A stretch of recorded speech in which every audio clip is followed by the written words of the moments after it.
Hey guys, up here. Like Nancy Pelosi, I have a freezer full of ice cream. Maybe some hamburgers in there and I don't know, some other stuff.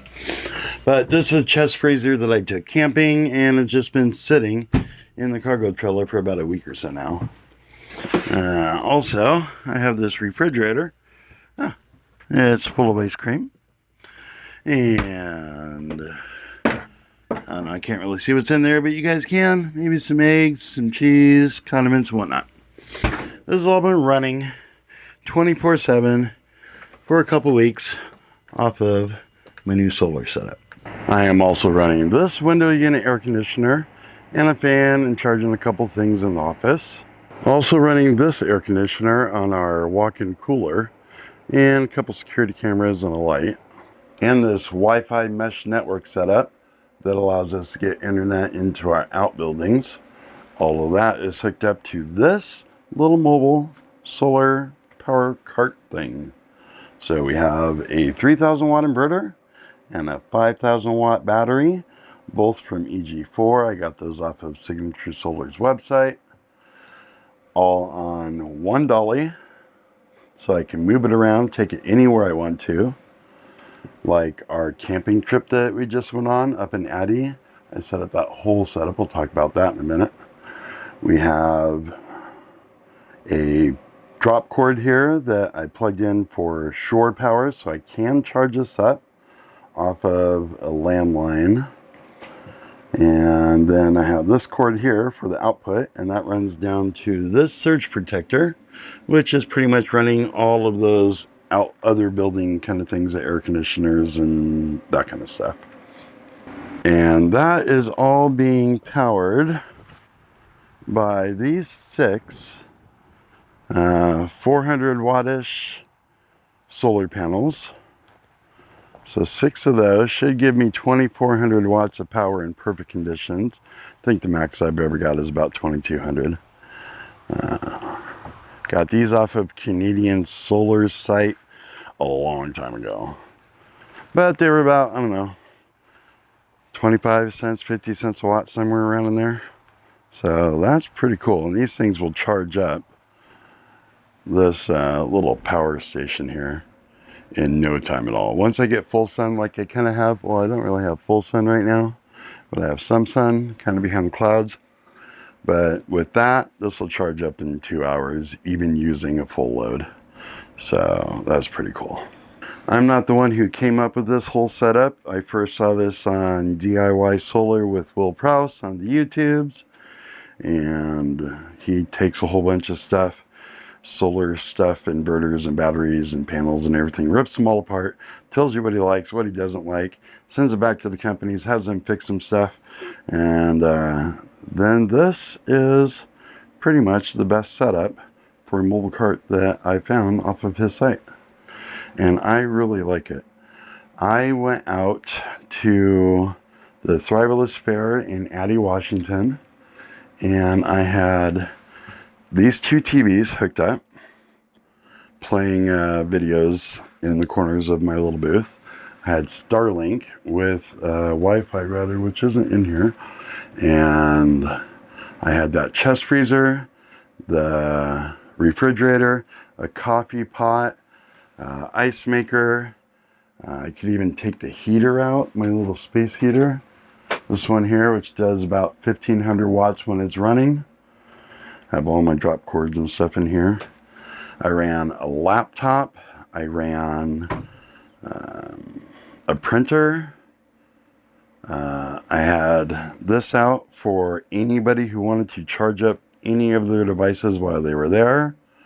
And I think really on average I was using about 400 watts of power for the chest freezer, the refrigerator, laptop, the TVs, Starlink, all running 24/7. So that was pretty cool. This did a great job on my little trip. It only got down, I think maybe one day it got down to 36% on the battery before the sun really came up and started charging everything back up. And I wasn't without power the whole time. Here I have a little DC isolator switch, so I can click that off and take the solar and stop the power from coming in here so I can work on stuff. Yeah, and I got it all set up here with a little Wi-Fi dongle, so anywhere in the world I can access, change settings, do whatever I want to with this little setup. Currently we are, let's see here, refresh. Yeah, the condenser's on, the air conditioner's must not be running because I'm only using 179 watts right now. And because the battery is completely full, I'm only bringing in 98 watts with all of that solar. But if I were to plug in something, let's say we're going to plug in, it's too hot for this. Things I do for you guys. If I were to plug in the space heater,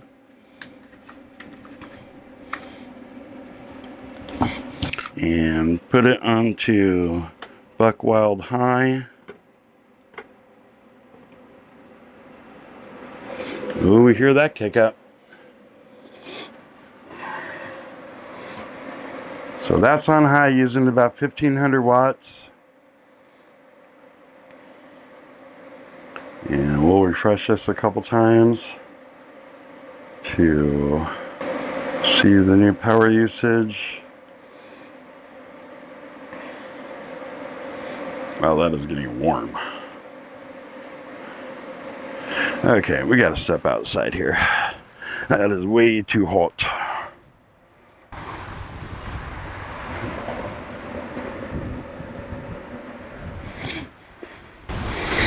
There we go.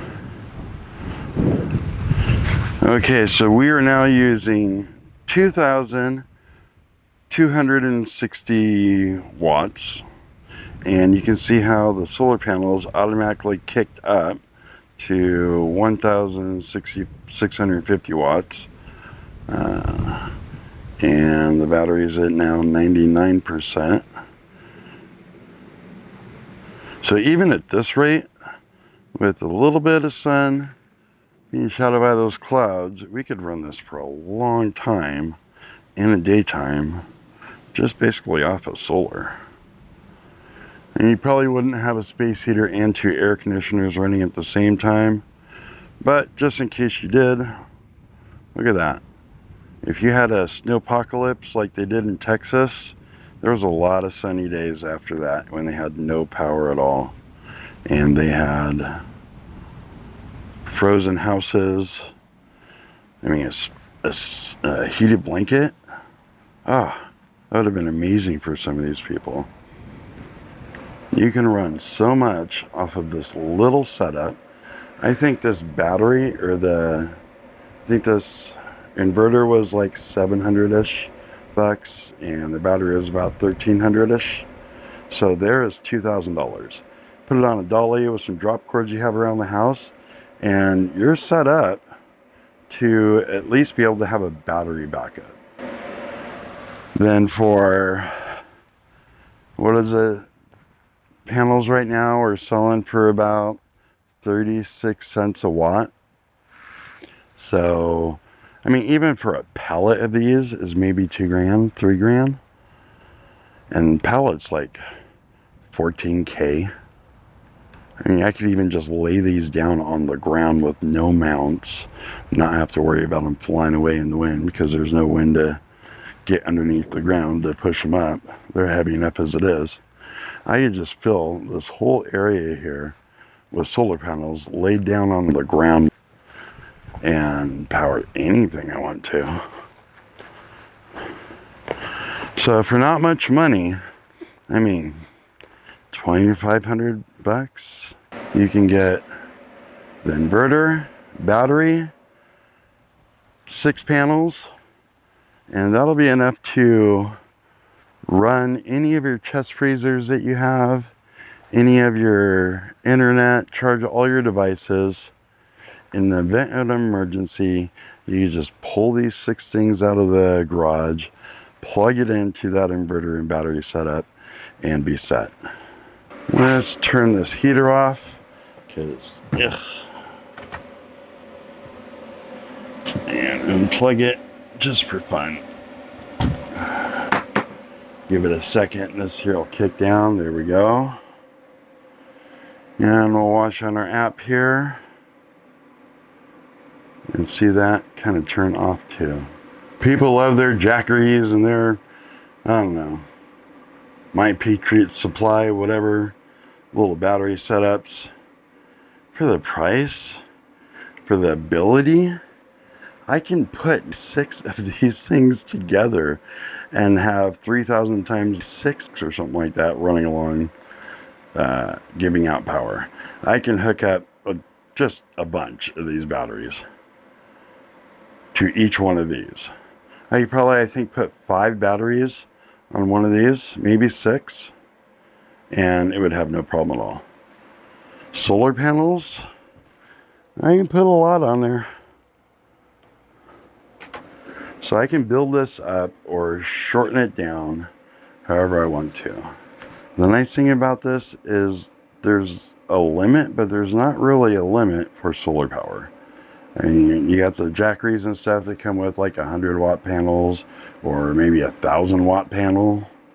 And here, I can just keep adding panels.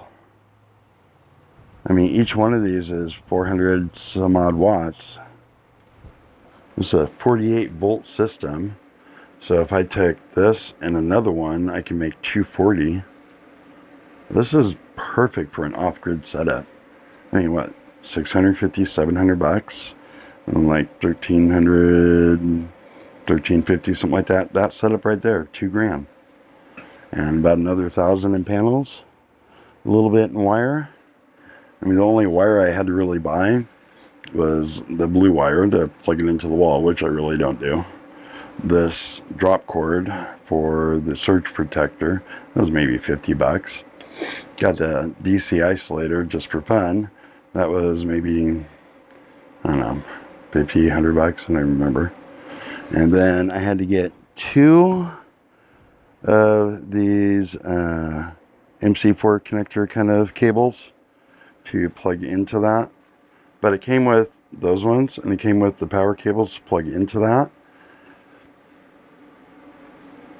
And these are all just connected negative to positive, negative to positive, negative to positive all the way down. And then I have one line coming from here, the negative, and I have the power line, the positive line coming from here, running into here, plugged into there. I can have all the power I want. Look at this. It's doing 586 watts out. So both ACs are running now with the compressors, the freezer, the refrigerator, the Wi-Fi mesh network, a fan inside the office, the security cameras in the walk-in cooler, and a light. And that's all just using 586 watts of power. And have a kilowatt coming in because it's already topped off and it's kind of ramping down with the MPPT charge controller. So all day long as the sun's out, I can have use of anything I want. And then at nighttime, I just shut everything down that doesn't need to be and run the essentials, a couple LED lights, and I'll still have the freezer plugged in because it doesn't really use that much power unless the compressor's running on it. The internet. It's just such a good setup. Well, that's all I have for this video. Bang around that bell icon if you want to be notified when new videos come out. Call us on the hotline if you have comments or questions and want to be featured in an upcoming video. Don't forget to comment, rate, subscribe. Check us out on the website, and we'll see you guys on the next one.